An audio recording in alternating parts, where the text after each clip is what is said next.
Hello, and in this video I'm going to be showing you how to solve the Hanayama chess puzzle, the king piece puzzle to be exact.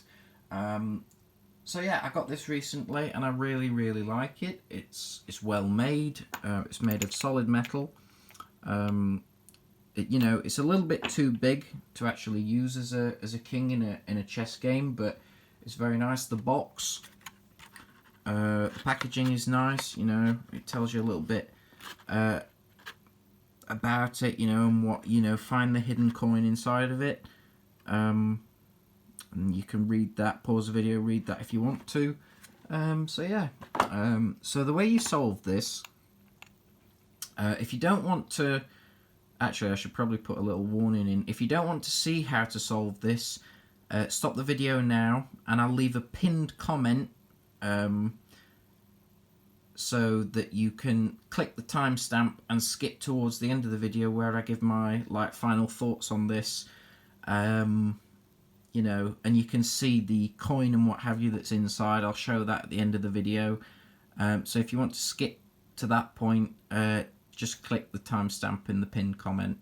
So with that said, the way you solve this is you will notice that this bottom piece turns around. Now when I got it, I initially thought that, you can see also it says Chess Puzzle King and also has the Hanayama logo there as well. But you will notice that this bottom piece turns around, and you'll also notice that this pushes in and it sometimes gets stuck. Now what you have to do is you have to twist the bottom until you feel it catch, and when it catches it will start to lift up at one side.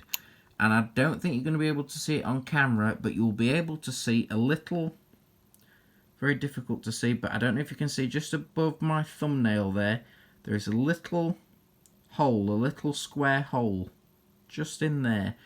And once you're in there, tip it upside down. So with the little hole there facing you, tip it upside down. Like that, well, not upside down, but like on its side like this.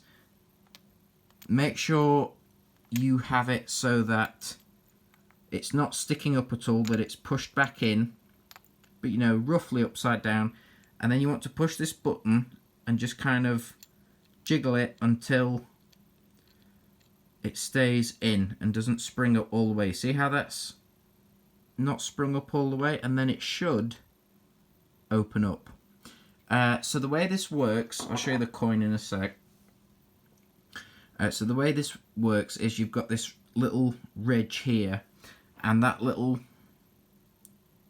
gap is there in the base, and you need to line that nub up with that hole, and then once you've done that it will lift up like you saw, just a little bit, and that's how you know you've got which way you've got this facing.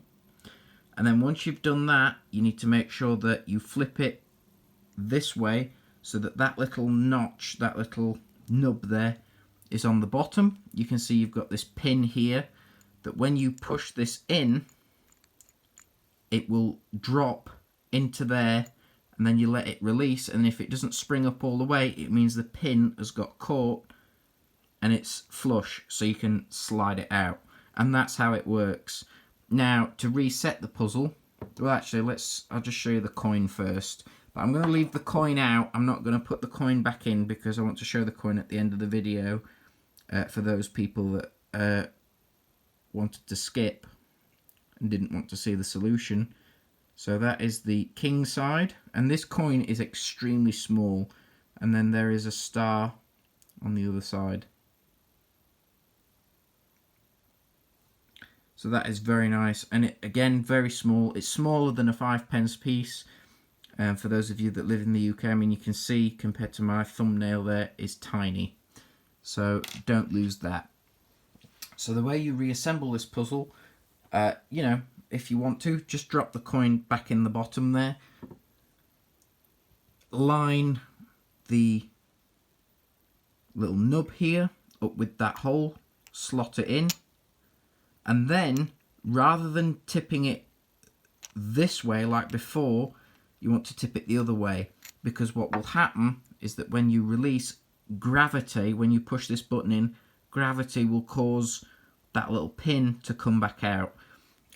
In total it took me about 15-20 minutes to solve this, so not too long. It was fairly easy. So this is how you do it, and then so you can see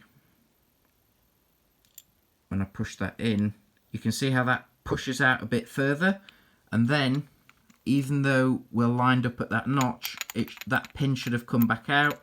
Just give it a little twist and we're reset. So that is how to put that one back together, and there's the coin. So I just need to put a timestamp in for 6 minutes. So there you go. So what do I think of this puzzle? I really like it. I like the little coin. For those of you that have skipped forward and haven't seen the little coin, that's what that looks like. There's the star on the other side, very small. Yeah, it's a fun puzzle, and it's a very nice piece to have on a shelf. It looks lovely. I'm sure it will look even better with the entire set, which I don't have. I only have the king. You know, the queen, the rook, the bishop, all those sorts of, the knight, all the different ones. Yeah, it's really good. I just wish, in a way, I know it has to be this size. I just wish it was a little bit smaller, in a way, so that you could, unless you had a abnormally large chessboard, you wouldn't really be able to use this as an actual king. But you know, it still looks the part, and it looks great, and it feels very weighty, very heavy, and overall just a very fun puzzle. I like how it's solved. I like how you actually go through the mechanics of how to do it. Just a nice piece overall. So I hope you have enjoyed this video. Thank you very much for watching. Subscribe if you want to see more videos from me. Like if you liked it, thumbs down if you didn't. If you do leave a thumbs down, which I always encourage if you didn't like the video, but I would ask that you do leave me a comment, whatever that might be. Just, you know, one sentence, just saying what I can improve on, and I will do my best to incorporate that into future videos. And yeah, thanks for watching, and I'll see you in the next video. Bye for now.